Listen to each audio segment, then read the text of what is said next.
baca Lukas 1 ayat 5. Lukas 1 ayat 5 ya Pak Paul ya. Lukas 1 ayat 5 sampai 38. 38 ya. Oke Pak Paul.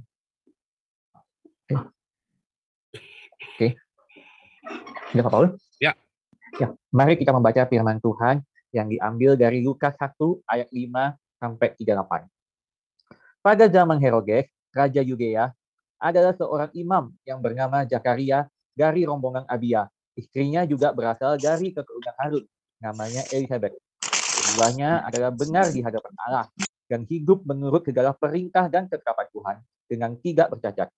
Tetapi mereka tidak mempunyai anak, sebab Elizabeth mandul dan keduanya telah lanjut umurnya.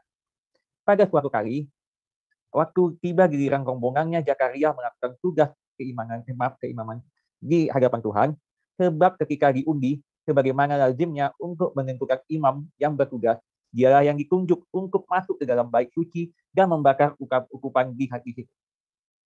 Sementara itu, seluruh umat berkumpul di luar dan sembahyang. Waktu itu adalah waktu pembakaran ukupan. Maka tampaklah kepada Zakaria seorang malaikat Tuhan berdiri di sebelah kanan mezbah pembakaran ukupan. Melihat hal itu, ia terkejut dan menjadi takut. Tetapi malaikat itu berkata kepadanya, "Jangan takut, hai Zakaria, sebab doamu telah dikabulkan dan Elizabeth istrimu akan melahirkan seorang anak laki-laki bagimu dan haruslah engkau menamai dia Yohanes. Engkau akan bersukacita dan bergembira, bahkan banyak orang akan bersukacita atas kelahirannya itu. Sebab ia akan besar di hadapan Tuhan dan ia tidak akan minum anggur atau minuman keras dan ia akan penuh dengan Roh Kudus mulai dari rahim ibunya. Ia akan membuat banyak orang Israel berbalik kepada Tuhan, Allah mereka. Dan ia akan berjalan mendahului Tuhan dalam roh dan kuasa Elia untuk membuat hati bapa-bapa berbalik kepada anak-anaknya dan hati orang-orang durhaka kepada pikiran orang-orang benar. Dan dengan demikian menyiapkan bagi Tuhan suatu umat yang layak baginya." Lalu Zakaria kepada malaikat itu, "Bagaimanakah aku tahu bahwa hal itu akan terjadi? Sebab aku sudah tua dan istriku sudah lanjut umurnya." Jawab malaikat itu kepadanya, "Akulah Gabriel yang melayani Allah dan aku telah diutus untuk berbicara dengan engkau dan untuk menyampaikan kabar baik ini kepadamu. Sesungguhnya engkau akan menjadi bisu dan tidak dapat berkata-kata sampai kepada hari di mana semuanya ini terjadi. Karena engkau tidak percaya akan perkataanku yang akan nyata kebenarannya pada waktunya." Sementara itu, orang banyak menanti-nantikan Zakaria. Mereka menjadi heran bahwa ia begitu lama berada dalam bait suci. Ketika ia keluar, ia tidak dapat berkata-kata kepada mereka dan mengertilah mereka bahwa ia telah melihat suatu penglihatan di dalam bait suci. Lalu ia memberi isyarat kepada mereka sebab ia tetap bisu. Ketika selesai jangka waktu tugas jabatannya, ia pulang ke rumah. Beberapa lama kemudian, Elizabeth istrinya mengandung dan selama 5 bulan ia tidak menampakkan diri, katanya. "Inilah suatu perbuatan Tuhan bagiku, dan sekarang ia berkenan menghapuskan aibku di depan orang." Dalam bulan yang ke-6, Allah menyuruh malaikat Gabriel pergi ke sebuah kota di Galilea bernama Nazaret, kepada seorang perawan yang bertunangan dengan seorang bernama Yusuf dari keluarga Daud. Nama perawan itu Maria. Ketika malaikat itu masuk ke rumah Maria, ia berkata, "Salam, hai engkau yang dikaruniai, Tuhan menyertai engkau." Maria terkejut mendengar perkataan itu, lalu bertanya di dalam hatinya, "Apakah arti salam itu?" Kata malaikat itu kepadanya, "Jangan takut, hai Maria, sebab engkau beroleh kasih karunia di hadapan Allah. Sesungguhnya engkau akan mengandung dan akan melahirkan seorang anak laki-laki dan hendaklah engkau menamai dia Yesus. Ia akan menjadi besar dan akan disebut anak Allah yang maha tinggi, dan Tuhan Allah akan mengaruniakan kepadanya tahta Daud, bapa leluhurnya. Dan ia akan menjadi raja atas kaum keturunan Yakub sampai selama-lamanya, dan kerajaannya tidak akan berkesudahan." Kata Maria kepada malaikat itu, "Bagaimana hal itu mungkin terjadi karena aku belum bersuami?" Jawab malaikat itu kepadanya, "Roh Kudus akan turun atasmu dan kuasa Allah yang maha tinggi akan menaungi engkau. Sebab itu anak yang akan kau lahirkan itu akan disebut kudus anak Allah. Dan sesungguhnya Elizabeth, sangatmu itu, ia pun sedang mengandung seorang anak laki-laki pada hari tuanya, dan inilah bulan yang ke-6 bagi dia, yang disebut mandul itu. Sebab bagi Allah tidak ada yang mustahil." Kata Maria, "Sesungguhnya aku ini adalah hamba Tuhan, jadilah padaku menurut perkataanmu itu, lalu malaikat itu meninggalkan dia. Demikian pembacaan firman Tuhan.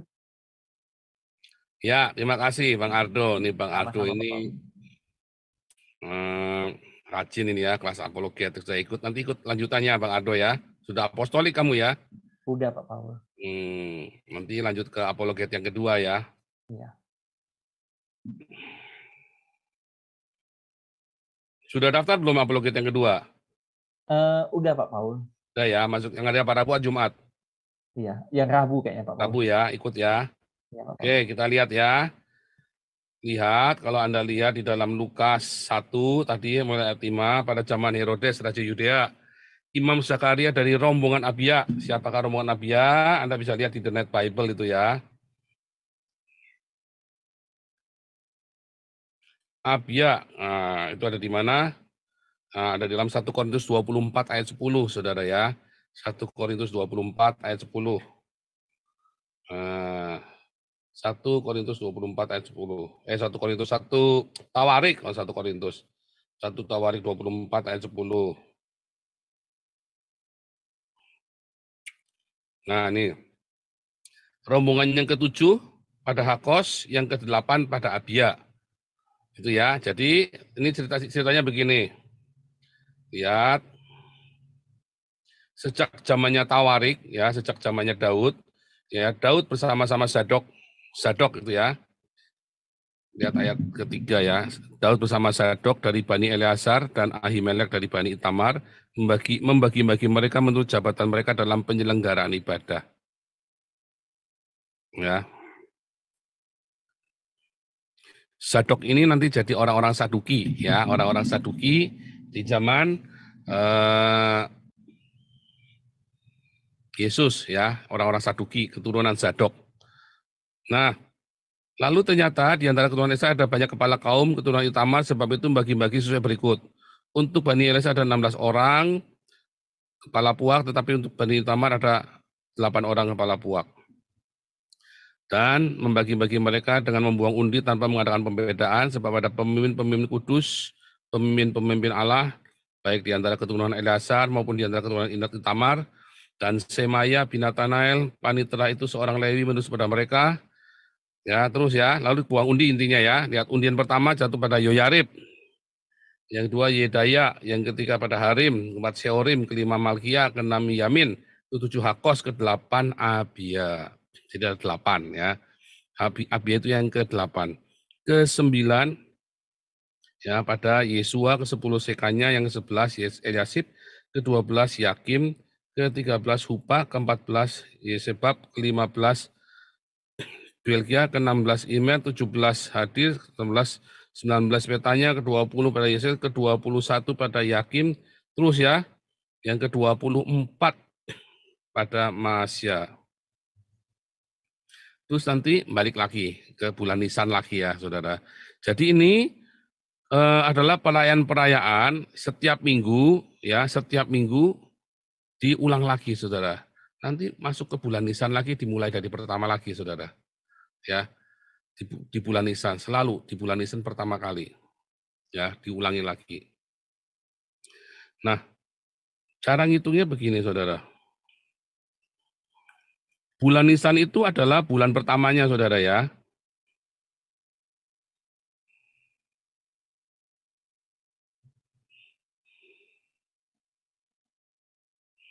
Kalau Anda melihat di sini,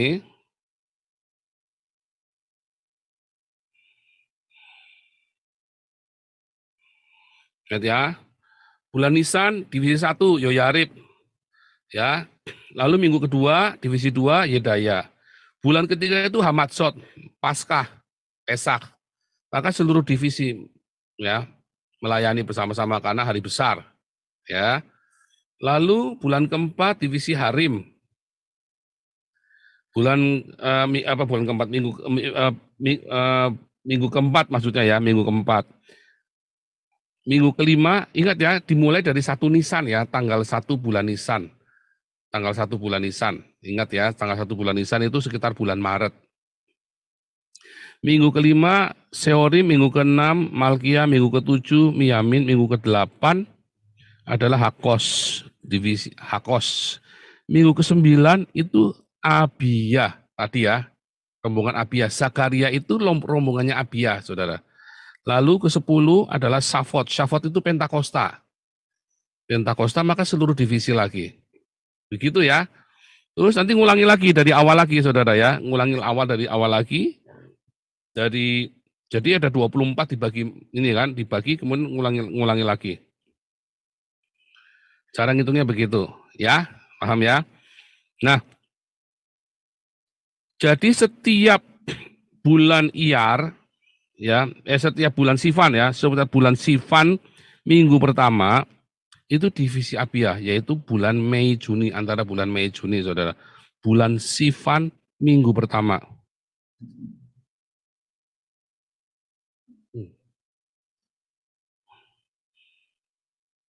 Bulan Sivan, ya, bulan Sivan. Nah ini saudara, ketemu, ya, itulah Elizabeth pertama kali mengandung. 1, bulan kedua, bulan ketiga, bulan keempat, bulan kelima, saudara. Ini adalah bulan kelima. Tadi ya, kata kuncinya nih ya, di Lukas 1 tadi.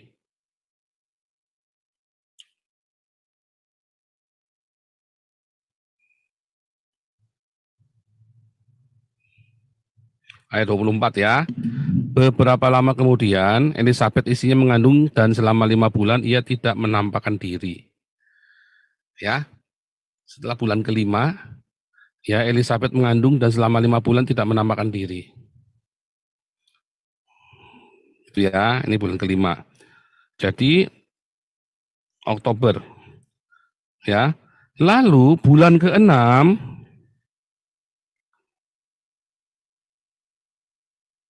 inilah perbuatan ini, lihat ya, dalam bulan ke-6. Nah, kebanyakan orang ngitung dari depan lagi, saudara. Ngitung dari Nisan. Bukan. Sebab apa? Dalam bulan yang ke-6, ini bukan bulan ke-6 dimulai dari bulan Nisan atau dimulai dari bulan Januari. Bingung, saudara. Bambang Nursena sama Gilbert bingung. Ini mulai dari mana nih? Bulan ke-6 dari Januari berarti bulan Juni. Atau dari Nisan, kalau dari bulan Nisan berarti bulan ke-6-nya adalah Elul. Ya kan? Bulan ke-6-nya adalah Elul. Yang hitungnya. Sudah bingung, saudara. Jadi enggak ya. Tapi bulan kelima, bulan ke-6-nya adalah Kislev, saudara. Jadi bulan Kislev ini di situ antara November Desember. Itulah awal Maria hamil, saudara. Hamil dari Roh Kudus. Ya. Kalau di dalam Al-Quran, Allahnya Islam itu dia meniup farjaha, vaginanya Maria. Ya, itu yang saya sering bilang oral sex itu loh. Kok Yesus lahirnya dari vagina? Lah Allahnya kamu aja niup-niup vagina kok. Sama saja kan? Ya, dalam bulan ke-6 Allah menyuruh malaikat Gabriel pergi ke sebuah kota di Nazaret. Jadi bulan Desember itu, November Desember atau bulan Kislev itu adalah bulan pertama kali Maria itu hamil, saudara. Lihat, ya, ayat 36. Sesungguhnya Elizabeth, sanak saudaramu itu sedang mengandung seorang anak pada hari tuanya, dan inilah bulan ke-6. Jadi yang dimaksud bulan ke-6 yang di sini, ya, bulan ke-6 yang di ayat 26 ini adalah bulan ke-6 dari kehamilannya Elizabeth. Karena waktu Gabriel datang kepada Maria, pada bulan ke-6, Allah menyuruh malaikat Gabriel datang ke sebuah kota Galilea bernama Nazaret. Nah, lihat, dan sesungguhnya Elizabeth anakmu itu sudah mengandung seorang anak laki-laki pada hari tuanya, dan inilah bulan ke-6 bagi dia. Anggap ya. Jelas banget, saudara. Nah, jangan dicari-cari lagi, ini sudah bulan ke-6. Bulan ke-6 dari kehamilannya Elizabeth. Itu ya.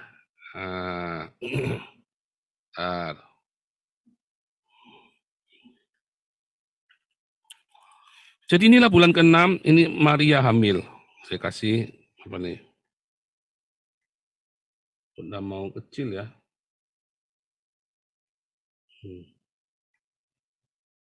Bulan ke-6 ini Maria hamil.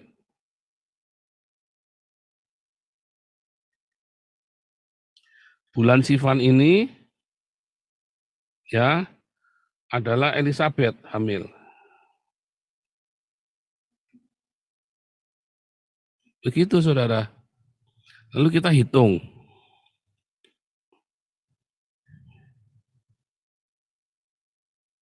Ya. 1, 2, 3 dari Adar. Tulisan lagi ya. 1, 2. Ini kan 1, 2, 3, 4, 5, 6, 7, 8, 9 saudara. Jadi di bulan Elul itu baru 9 bulan ditambah 10 hari saudara. Nah, kalau Anda mengikuti, ternyata dari bulan Sivan ini dia mulainya bulan Sivan ini kan 9, mulai dari awal. Tapi dia ada ditambah 14 hari nifas saudara. Ya.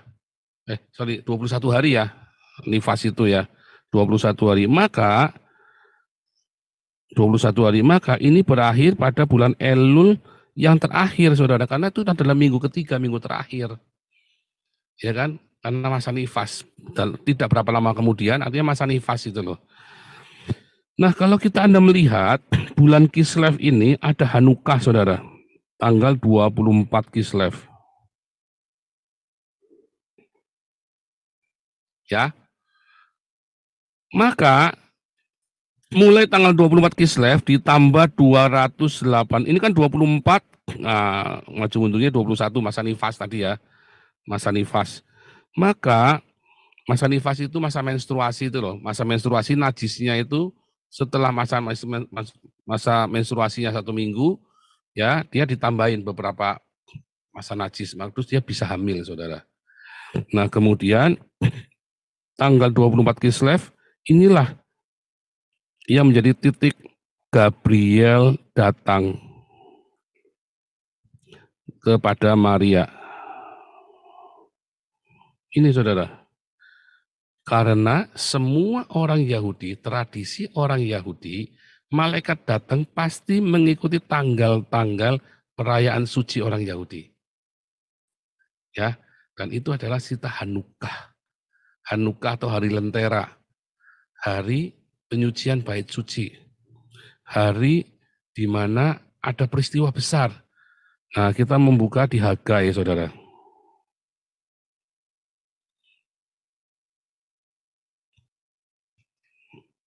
Hagai 2 ayat 18. 19. Perhatikanlah mulai dari hari ini dan selanjutnya, ya, mulai dari hari yang ke-24 bulan ke-9, mulai dari hari diletakkannya dasar bait Tuhan. Siapa bait Tuhan, saudara? Runtuhkanlah bait suci ini akan kubangun dalam 3 hari. Siapakah dasar bait Tuhan? Yesus Kristus. Diletakkan dasar bait Tuhan. Ya, artinya apa diletakkan dasar? Itu nanti itulah yang namanya sigot, ya kan? Maria mengandung Roh Kudus. Mulai tanggal 24. Jadi ini Hagai ini adalah sebuah nubuatan tentang malaikat Gabriel datang kepada Maria. Ya. 24 bulan ke-9. Ya.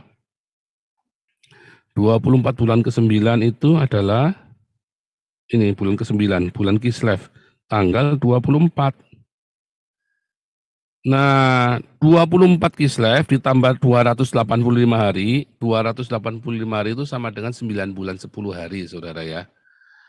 9 bulan 10 hari, 285. Ya. Adalah ini, saudara. Adalah, saya pakai yang kuning ya.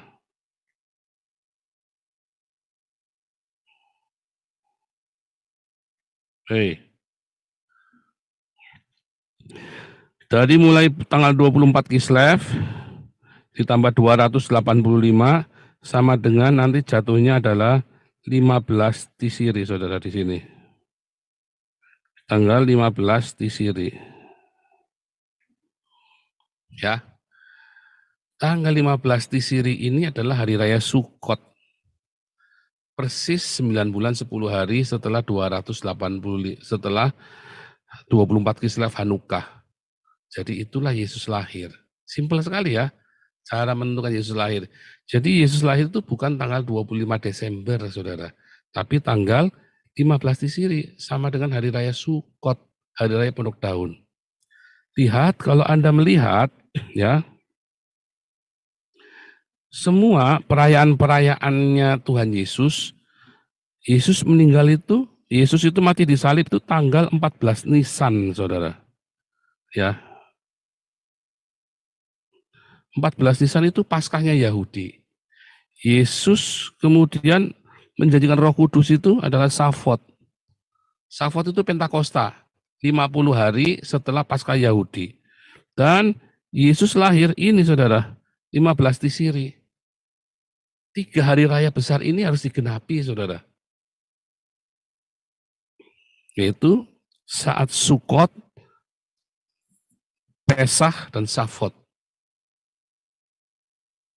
Ya, ini adalah hari raya yang wajib diikuti oleh seluruh orang Yahudi dan digenapi. Ya kan, itu Anda lihat di Imamat 16 ya, itu adalah 3 hari raya wajib, 3 hari raya wajib. Selalu ingat-ingat itu ya, 3 hari raya wajib.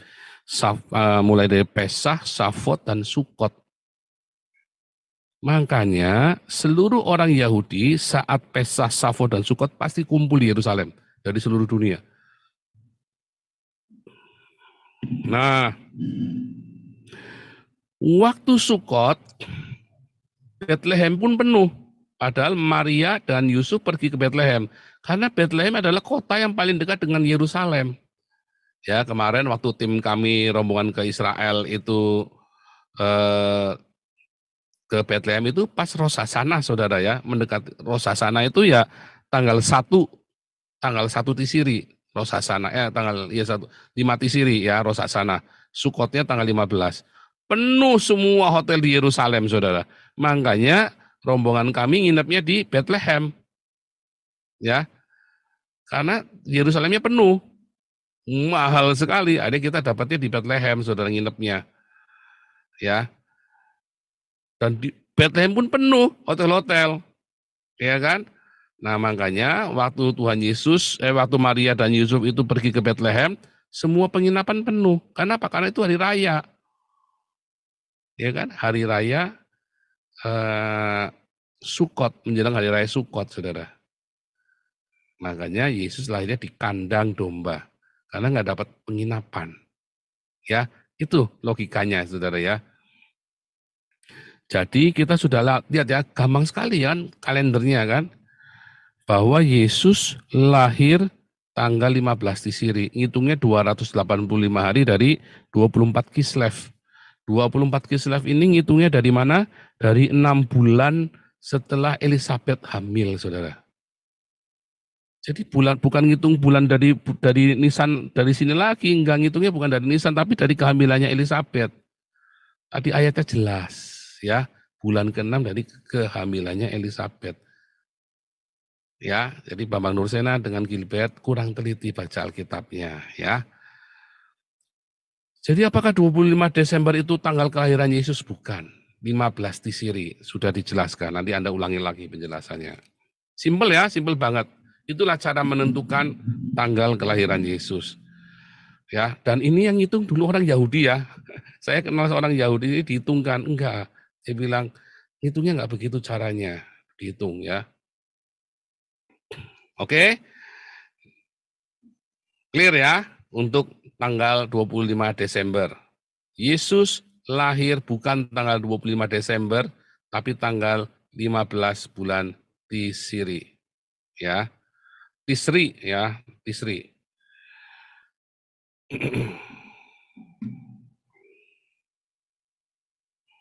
Sekarang kita menghitung Paskah ya. kita menghitung pasca supaya Anda lihat ya, jangan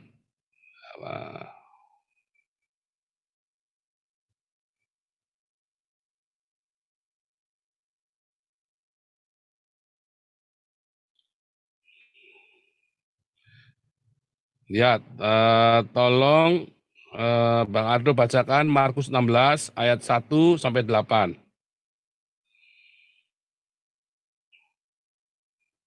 Berapa Pak Paul? Markus 16 ayat 1 sampai 8. Markus 16 ya. Ya. Ayat 1 sampai 8. Oke Pak Paul ya. Markus 16. Oke, ayat 1 sampai 8. Oke. Mari kita membaca firman Tuhan yang diambil dari Markus 16 ayat 1 sampai 8. Setelah lewat hari Sabat, Maria Magdalena dan Maria ibu Yakobus serta Salome membeli rempah-rempah untuk pergi ke kubur dan meminyaki Yesus. Dan pagi-pagi benar pada hari pertama minggu itu, setelah matahari terbit, pergilah mereka ke kubur. Mereka berkata seorang kepada yang lain, siapa yang akan menggulingkan batu itu bagi kita dari pintu kubur? Tetapi ketika mereka melihat dari dekat, tampaklah batu yang memang sangat besar itu sudah terguling. Lalu mereka masuk ke dalam kubur dan mereka melihat seorang muda yang memakai jubah putih duduk di sebelah kanan. Mereka pun sangat terkejut. Tetapi orang muda itu berkata kepada mereka, jangan takut, kamu mencari Yesus orang Nazaret yang disalibkan itu. Ia telah bangkit, dia tidak ada di sini. Lihat, inilah tempat mereka membaringkan dia. Tetapi sekarang pergilah, katakanlah kepada murid-muridnya dan kepada Petrus, ia mendahului kamu ke Galilea, di sana kamu akan melihat dia, seperti yang sudah dikatakannya kepada kamu.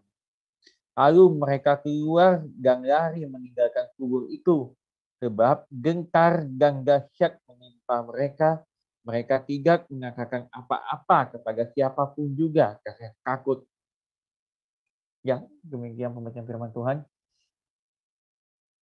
Ya. Satu lagi ya. Ya. Lihat, baca lagi Markus 14 ayat 1. Markus 14 ya. Jangan sebentar ya.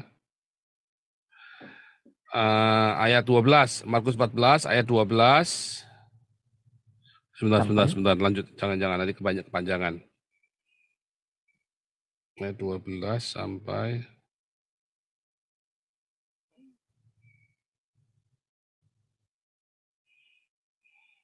nah ya. Gak apa-apa ya, ayat 12 saja. Ayat 12, Markus 14 ayat 12. Sampai berapa Pak Paul? Ayat 12 sampai 21. Sampai 21 ya. Ya. Mari kita membaca firman Tuhan yang diambil dari Markus 14 ayat 12 sampai 21. Pada hari pertama dari hari raya roti tidak beraji, pada waktu orang menyembelih domba Paskah, murid-murid Yesus berkata kepadanya, ke tempat mana engkau kehendaki kami pergi untuk mempersiapkan perjamuan Paskah bagimu?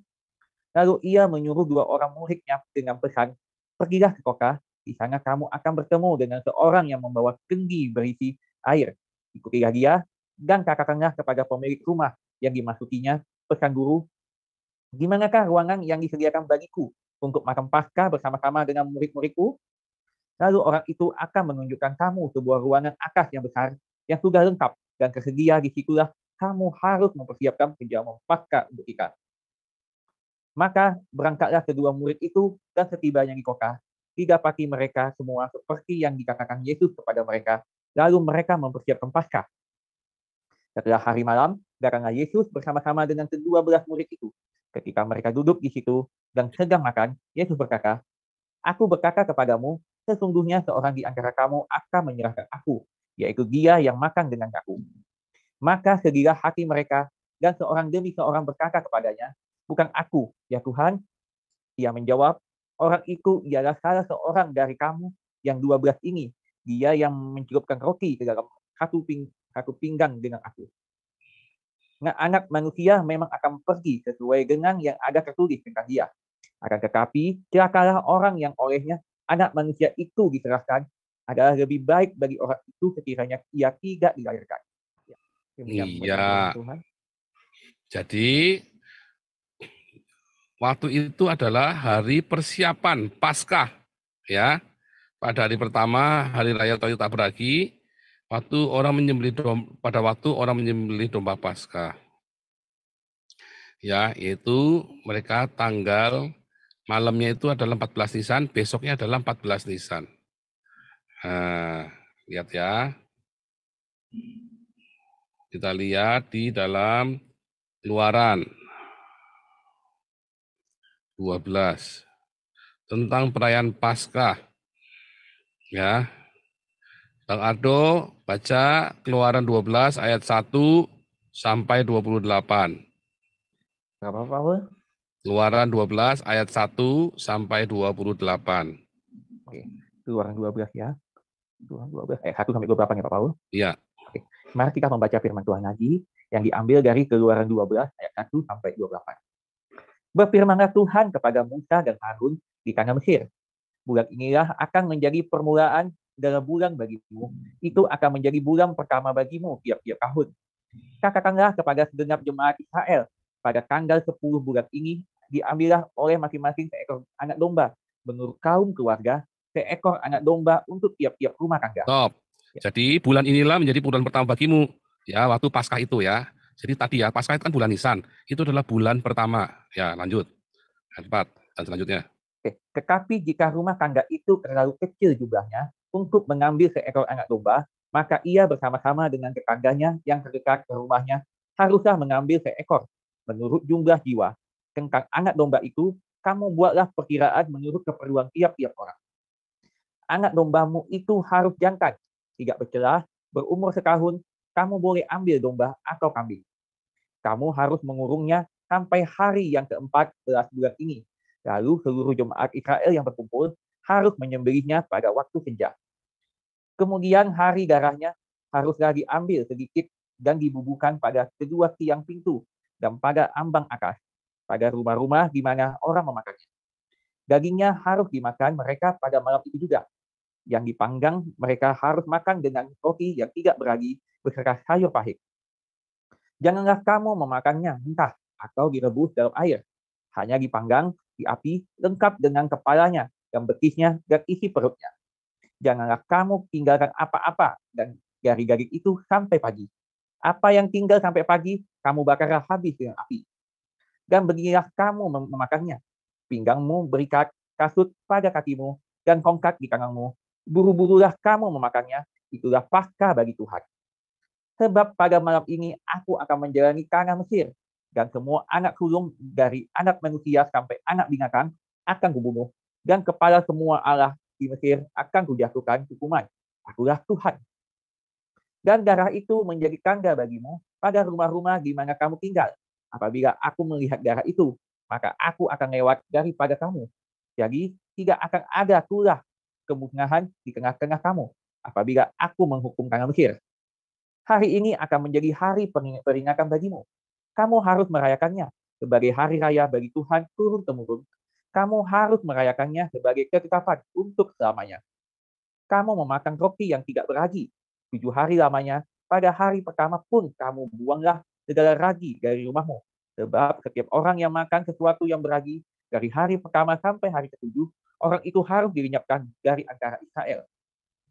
Kamu adalah pertemuan yang kudus, baik pada hari yang pertama maupun pada hari yang ke-7. Pada hari-hari itu tidak boleh dilakukan pekerjaan apapun. Hanya apa yang perlu dimakan setiap orang. Itu sajalah yang boleh kamu sediakan. Jadi kamu harus tetap merayakan hari raya makan roti yang tidak beragi.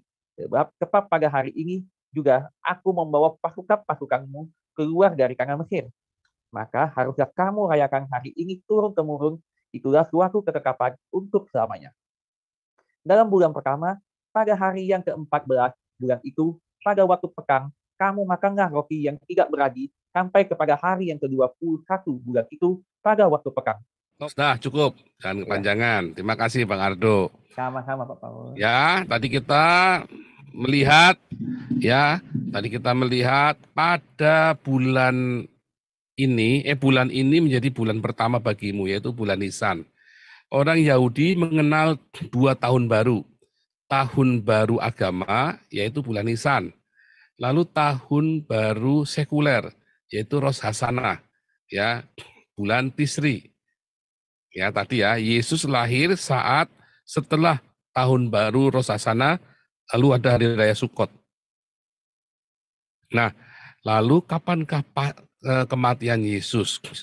Tadi kita lihat ya, Yesus malamnya itu mempersiapkan perjamuan Paskah, yaitu 14 malam. Ya, pada waktu domba disembelih itu 14-nya maksudnya ya. Tadi yang dimaksud Markus itu tadi sesuai dengan keterangan dalam Keluaran. Ini saudara.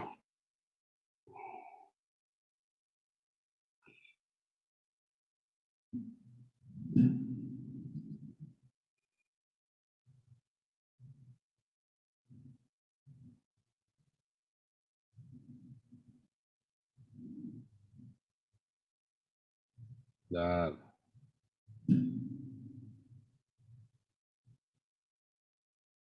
ya, mulai lagi ya. Lihat, bulan Nisan adalah bulan pertama ya Paskah Yahudi.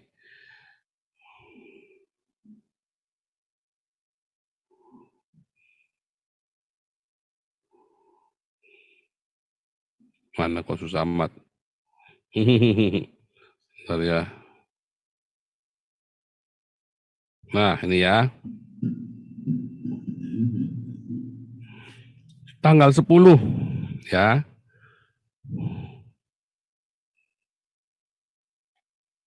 10 Nisan. Dombanya dipingit, saudara. Nah, inilah Yesus masuk Yerusalem.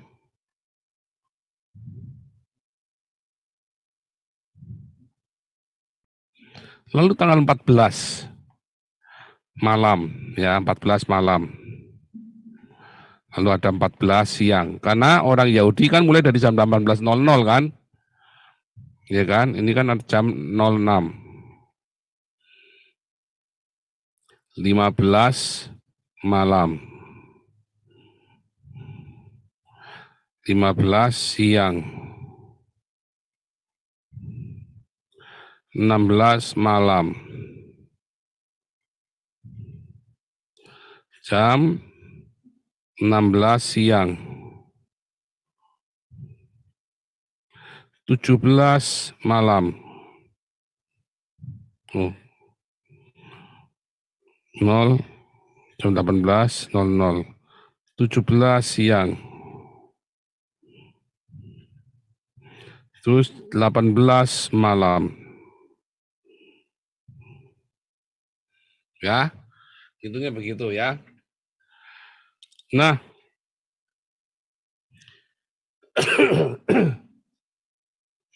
kalau Anda menghitung ya,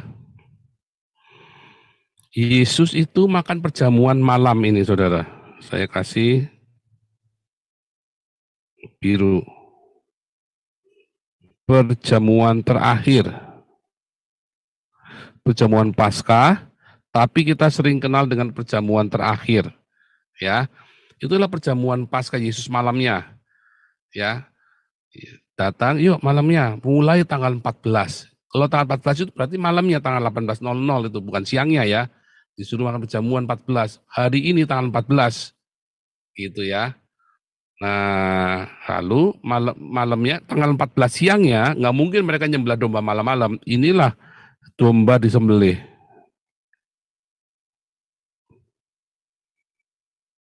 Jadi hari pertama mereka nggak makan daging. Tapi siang ya, malam pertama mereka makan daging, tapi siangnya mereka sembelih domba, saudara. Begitu ya, maksudnya tadi dalam Keluaran 12 dan di dalam Markus 15 tadi. Lihat ya, Yesus bangkit itu pada hari pertama minggu itu, saudara. Pada hari pertama minggu itu.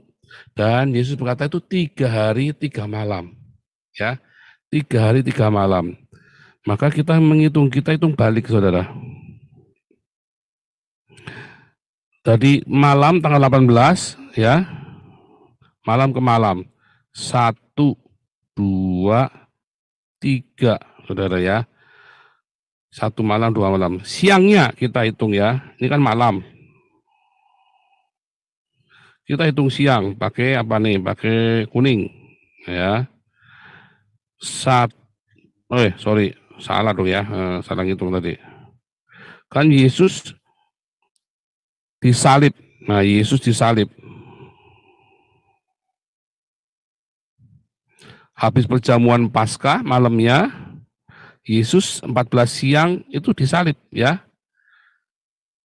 Lalu siangnya disalib, lalu tanggal 15 Yesus dimakamkan. Malam ya kan, tanggal 18.00 kan. Nah, makanya ngitungnya 1, 2, 3.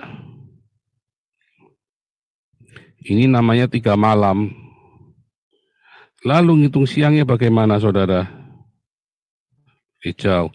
1, 2, 3. Nih, sebentar. Ini ada yang kurang nih, saudara ya. 1, 2, 3. Siang 1, 2.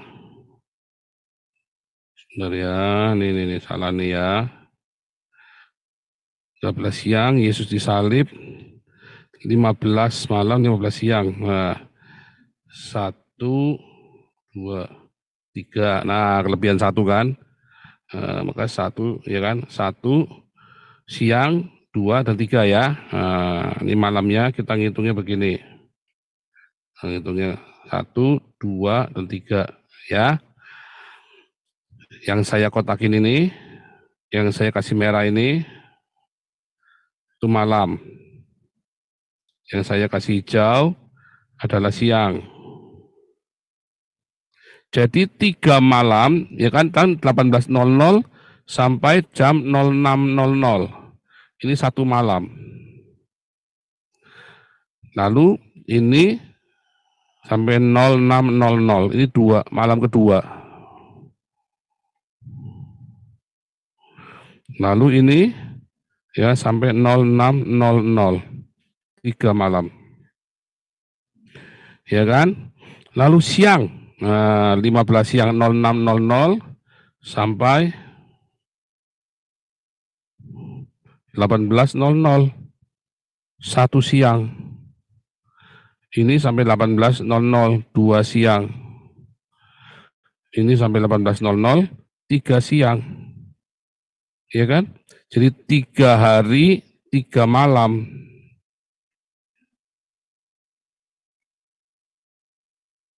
Ya, di dalam Matius 12 sama seperti Yunus 3 hari 3 malam di perut bumi. Kita buka nih. Nah, ini kan yang sering kali gegeran ini kan, sama si Zakir Naik. Ayat 39.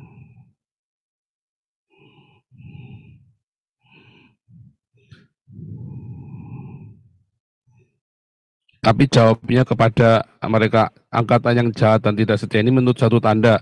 Tetapi kepada mereka tidak akan diberikan tanda lain selain tanda Nabi Yunus. Sebab seperti Yunus tinggal di dalam perut ikan 3 hari, 3 malam. Demikian juga anak manusia akan tinggal di dalam rakyat bumi 3 hari, 3 malam. Ya, 3 malam. Nah, sekarang kita balik. Itu kan tadi kan dikatakan dalam Markus 15. Hari pertama minggu itu. Ya, hari pertama minggu itu. Hari pertama minggu itu hari apa, saudara? Inilah hari pertama minggu itu.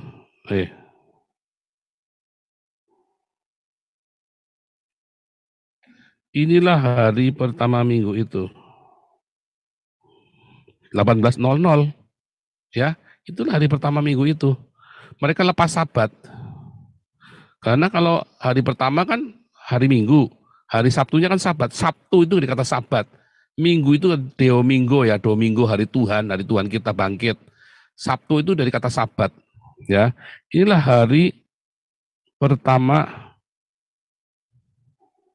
minggu itu. Jadi kalau hari pertama minggu itu tanggal 18, ya, maka tanggal 17-nya adalah hari Sabtu, Sabat kan? Maka 16-nya adalah hari Jumat, ya kan? 15-nya adalah hari Kamis, ya kan? 15 malamnya. Nah, Yesus kan siangnya. Jadi 14 siang. Jadi hari Kamis, kalau hitung kalendernya kita, Yesus disalib itu hari Kamis siang, bukan hari Jumat, ya. Perjamuan Paskah itu, Minggu, Sabtu, Jumat, Kamis, ya benar ya. Kamis malam, ini adalah Rabu. Nah, ini adalah Rabu, saudara ya.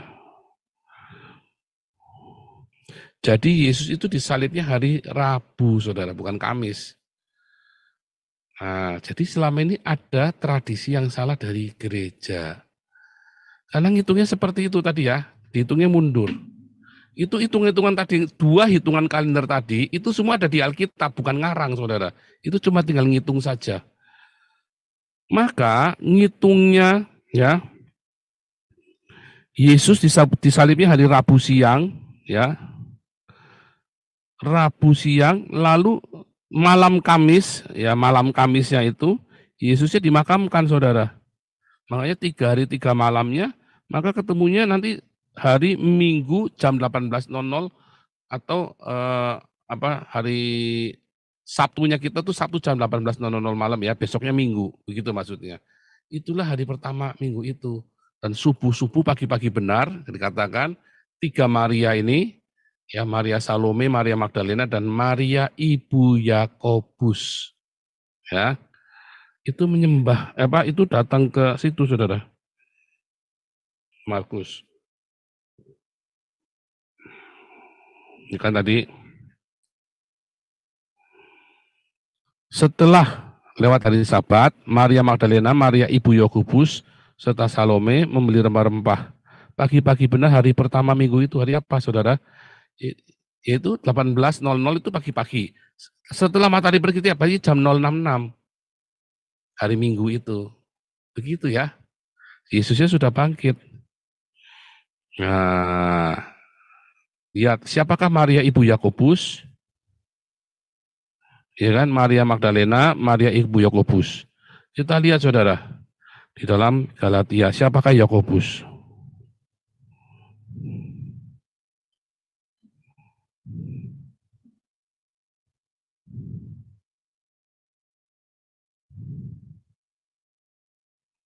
Ya, lalu 3 tahun aku pergi ke Yerusalem mengunjungi Kefas, Petrus ya.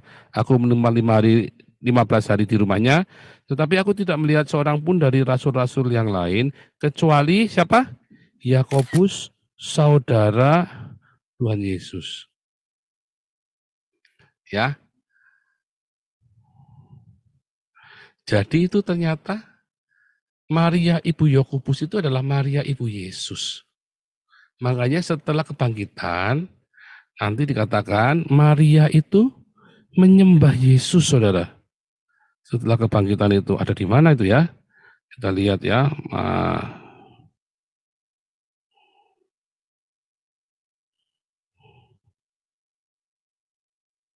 Ya, ada di dalam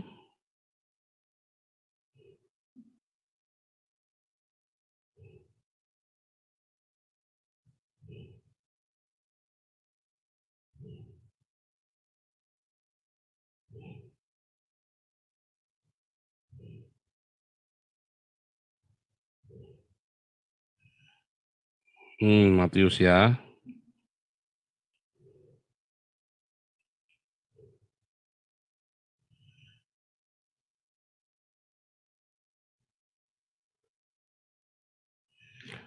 Ya, lihat ya.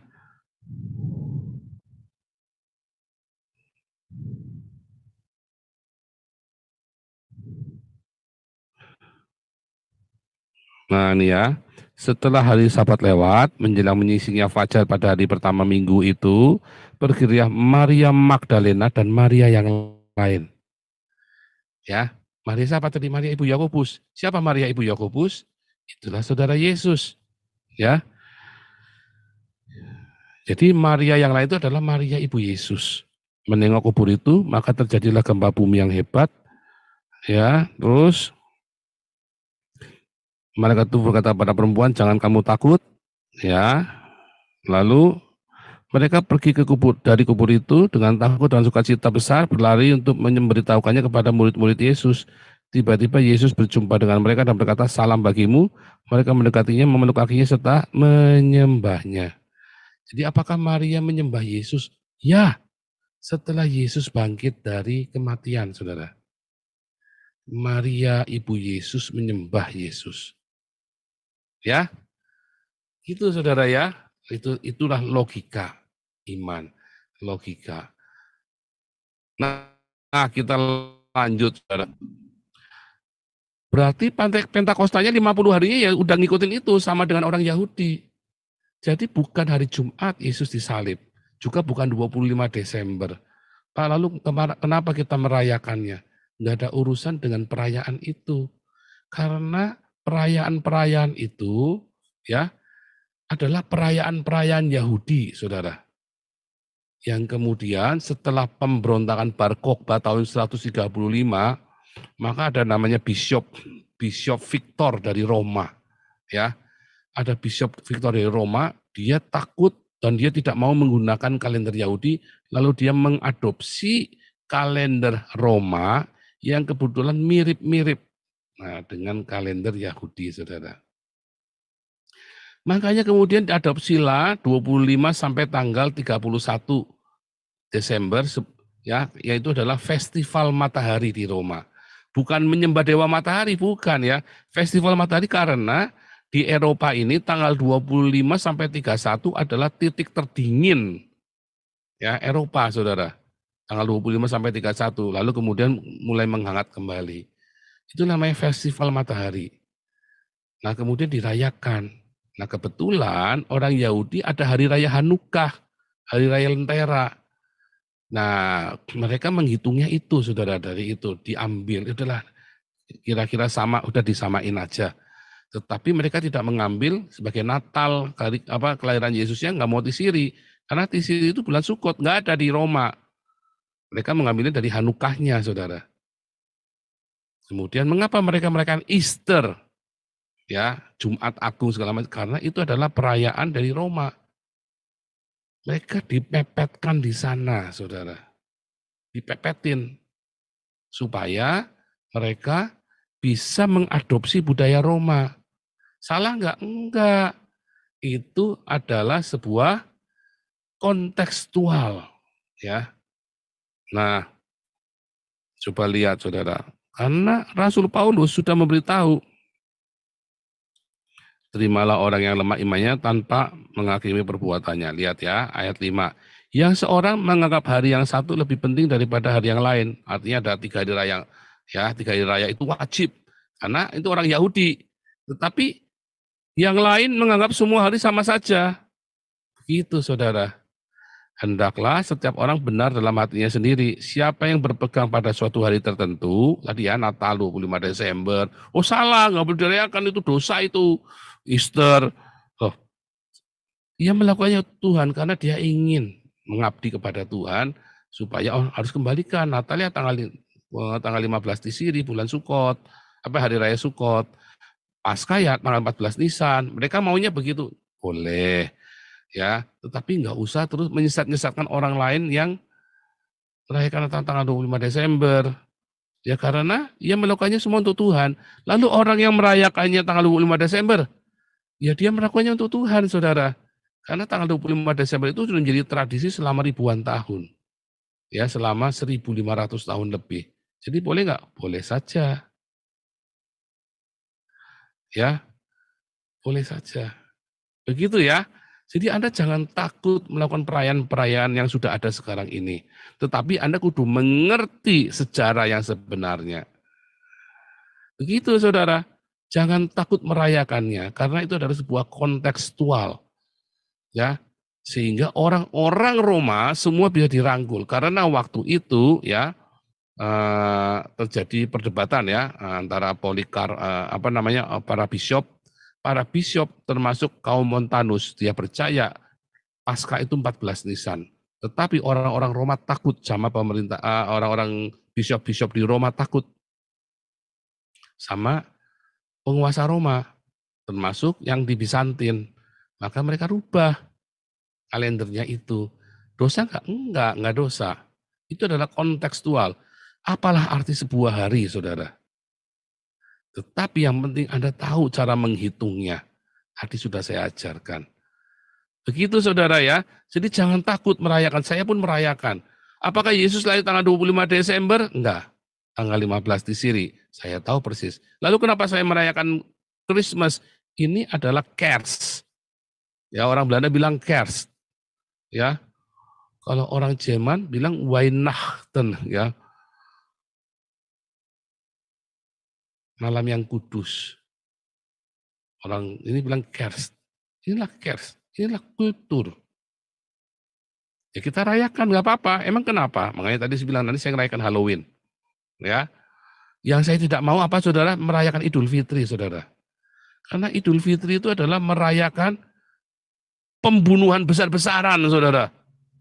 Kebiadaban besar-besaran. Makanya saya nggak mau merayakan. Ya, begitu. Itu lebih ngeri ya saudara ya. Jadi begitu ya saudara ya. Itulah ceritanya. Lalu apa yang harus Anda lakukan meresponi ini? Apa yang harus merayakan Natal ini? Yang Anda boleh lakukan adalah Anda membagi sukacita itu bersama dengan orang-orang miskin. Itu yang dianjurkan. Makanya para malaikat itu datangnya kepada para gembala. Ya kan? Orang-orang di padang penggembalaan dulu yang dikasih tahu orang yang sedang lagi di dalam bahaya. Ya kan di padang penggambaran itu serem saudara, bisa diserang sama harimau, sama singa, sama beruang, sama serigala. Nah, mereka lagi kedinginan ya kan, nah, di tengah-tengah, oh kan bukan musim salju, iya tetap dingin. Tetapi nggak ada ya, 25 Desember itu mereka menggembalakan domba di padang itu nggak ada ya saudara ya. Domba-dombanya dikumpulin kemarin ya, musim gugur sudah dikumpulin domba-domba itu saudara ya. Mereka nggak ada mengembalakan salju musim salju, mereka mengembalakan di padang domba itu nggak ada ya. Penggembalaan itu September itu ya, masih musim terakhir itu ya, masa-masa terakhir, dan itu dingin saudara, musim-musim gugur. Nah, jadi saudara, yang tidak boleh adalah ketika Anda berhedonisme, pesta pora. Waktu Natalan Anda pesta pora itu yang tidak boleh saudara. Waktu Natalan itu Anda berbagi sukacita. Ya, berbagi sukacita. Begitu ya, saudara ya. Benar Bu Nelly ya. Kalau merayakan Idul Fitri, waduh, kengerian ya, dung breng, Allah bubar. Serem saudara. Serem ya, bisa bacok-bacokan ya. Kalau lagi Idul Fitri malam-malam itu 2 kampung ketemu, 2 truk itu bisa berkelahi itu saudara, bisa tabruk. Makanya korbannya selalu banyak, kematian itu ya, di malam Idul Fitri itu kematian selalu banyak. Malam Natal gimana saudara? Kalau Anda merayakannya dengan pesta pora, itulah dosa. Itulah hedonisme. Itulah hari raya pagan. Tapi kalau malam Natal Anda merayakannya bersama dengan anak yatim, Anda merayakan Natal bersama dengan anak-anak jalanan, itulah Yesus yang lahir bagi dunia ini. Ya saudara. Jadi waktu Natal itu ya, tanggal 25 Desember atau Anda mau merayakan tanggal 15 di Siri, pokoknya ketika ada acara itu kesempatan Anda untuk berbagi cinta. Ya dengan orang-orang yang menderita. Tapi bukan berbagi seks. Itulah yang terkutuk saudara. Itu yang namanya hujat. Jadi Anda boleh nggak merayakan 25 Desember? Boleh. Anda boleh merayakan Jumat Agung? Boleh. Ya. Tetapi yang paling penting adalah bukan pesta, tetapi berbagi cinta kasih kita.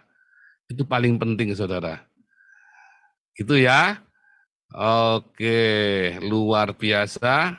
Kita moga-moga Anda mengerti ini dan jadi rema ya, saudara ya.